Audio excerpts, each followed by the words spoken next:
ताली की सेवा करने ईश्वरी गाई है।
बोली बांके बिहारी लाल की। आपकी आवाज में आप लोग इतने जन सैलाब में बैठे हैं और समय के मुख्य स्वरूप श्रोता तो आप ही हैं, जो अपने समय से उपस्थित हो जाते हैं। हमारे भैया अकेले पड़ जाते हैं, तेज हो जाते हैं, हम थोड़ा सा कमजोर हो जाते हैं। इसलिए हम सोच रहे हैं कि 2 माइक हो जाएंगे तो आपके पास तक आवाज जाएगी। आज हमारे भैया बहुत अच्छा काम किए हैं साउंड वाले, थोड़ा सा बहुत खुश कर दिए। विशेष प्रसन्नता की विषय है कि दूर दूर तक आवाज जा रही है। समाज में बड़ा अच्छा आवाज का जो सुंदरीकरण है वो आ रही है। महाराज जी आपकी आवाज पहुंच रही है, केवल आपको यहाँ लगता था, लेकिन समाज में बहुत दूर तक आवाज जा रही है। हमारे ऐसे साउंड वाले भैया की बार जोरदार तालियां अभिनंदन करेंगे। इन्हीं के द्वारा महाराज ऐसी प्रसन्नता का हम सभी लोग जो उपस्थित आनंद ले रहे हैं। जीवान भक्ति भगवत गुरुनाम चेतस्ना स्मृत चरणारविंदम कृष्णाय नमते चरे कदापि। बोले भैया, मनुष्य जीवन की सार्थकता क्या है? अगर उसकी वाणी से भगवत नाम का गुणानुवाद लगाया जाए तो उसकी वाणी उसकी वाणी की सुंदरता किससे है? भगवत नाम आराधना करने से।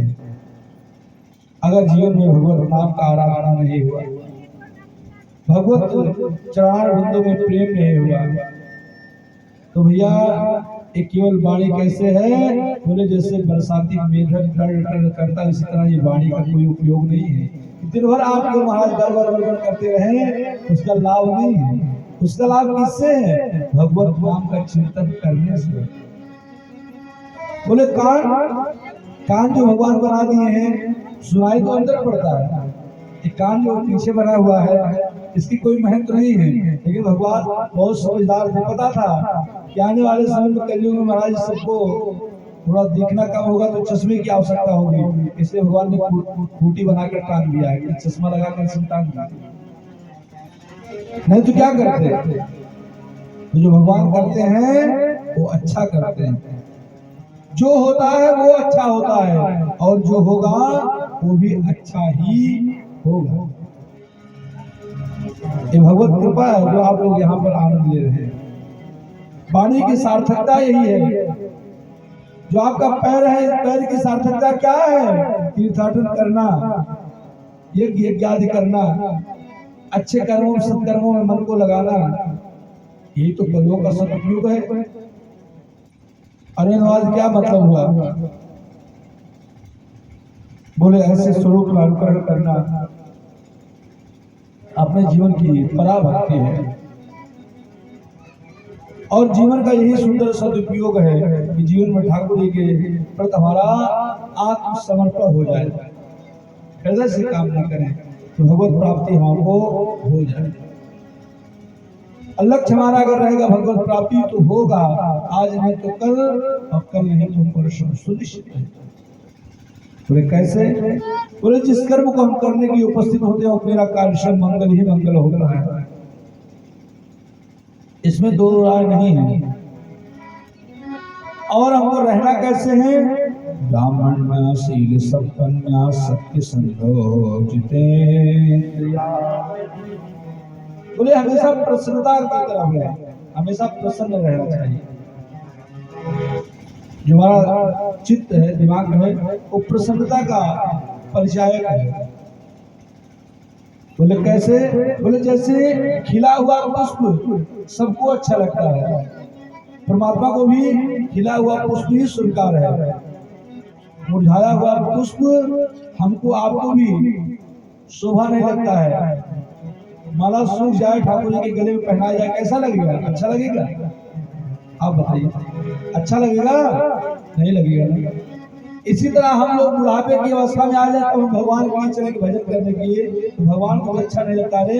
पूरा जीवन इसने संसार में व्यतीत कर दिया, और जब किसी काम का नहीं है तो हमारे भजन करने के लिए चल रहा है।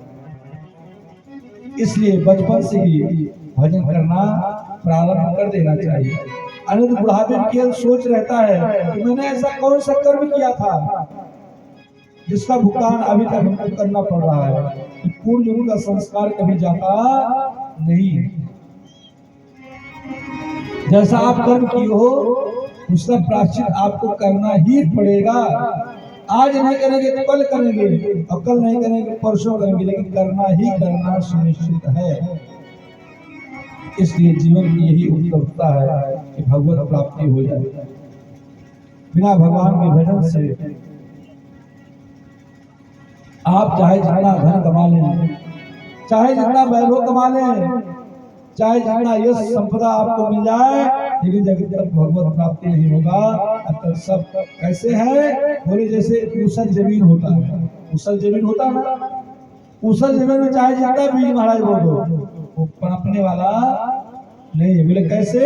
बोले जैसे राख में हवन करने के बराबर, हवन खूब कीजिए और अग्नि न जलती हो तो कोई उसका मतलब नहीं है। इसी तरह अगर शरीर से भजन ना होता हो, मुख से भगवान का गुणगान न गाया जाए, भगवत चरित्र न किया जाए, तो समझ लो जान लो आपका जीवन बेकार है। जीवन तो मिल गया है लेकिन जीवन की कोई सार्थकता नहीं है। बोले कैसे?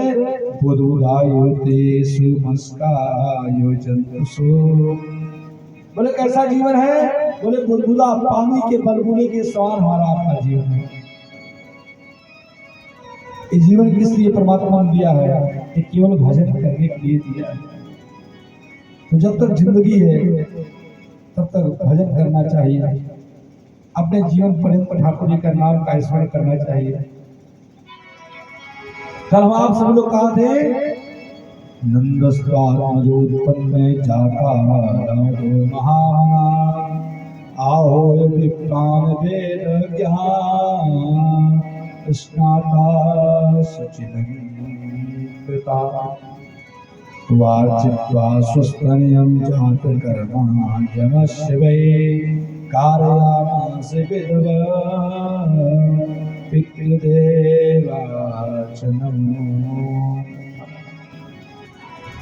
बोले महाराज नंदस्वात्मजोत्पन्न जाता महामना। बोले महाराज नंद के घर में उनका आत्मज सुपुत्र हुआ है। एक बार हमारे दादाजी की जोरदार तालियां अभिनंदन करेंगे। नृत्य प्रति ठाकुर जी की सेवा में अपने पुष्प को समर्पित करते हैं। भगवान से ही प्रार्थना है ऐसे भजन में तल्लीन रहे और जहां तक इजाजत सबको भजन करने के लिए प्रेरित करें भैया, क्योंकि यही जीवन की सार्थकता है।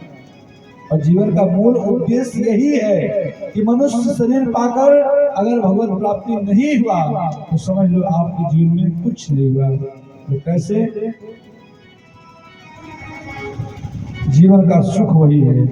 श्रवण सुजस मुन आयु प्रभु भंजन भव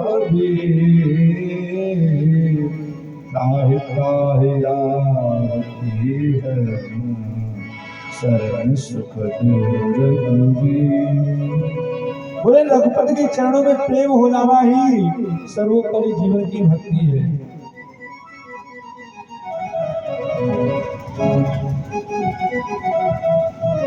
रे मन मूर्ख कब तक जग में जीवन व्यर्थ गवाएगा, राम नाम नहीं गाएगा तो अंत समय पछताएगा।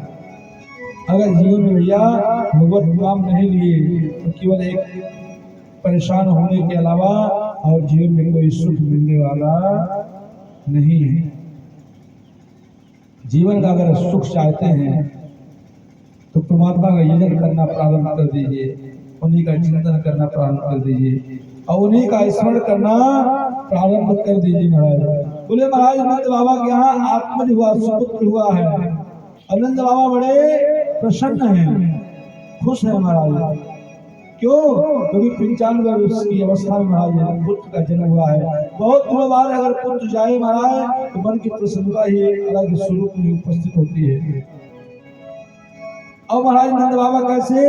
बोले बाबा आगे सुंदर ब्राह्मण महाराज सृष्टि वाचन करते हैं, मंगल पाठ करते हैं, सुंदर मंगल कामना करते हैं। गोपियां महाराज को नृत्य करती है, आनंद देती है। आज हम सब लोग भी उसी नंद उत्सव में सम्मिलित होने के पश्चात हम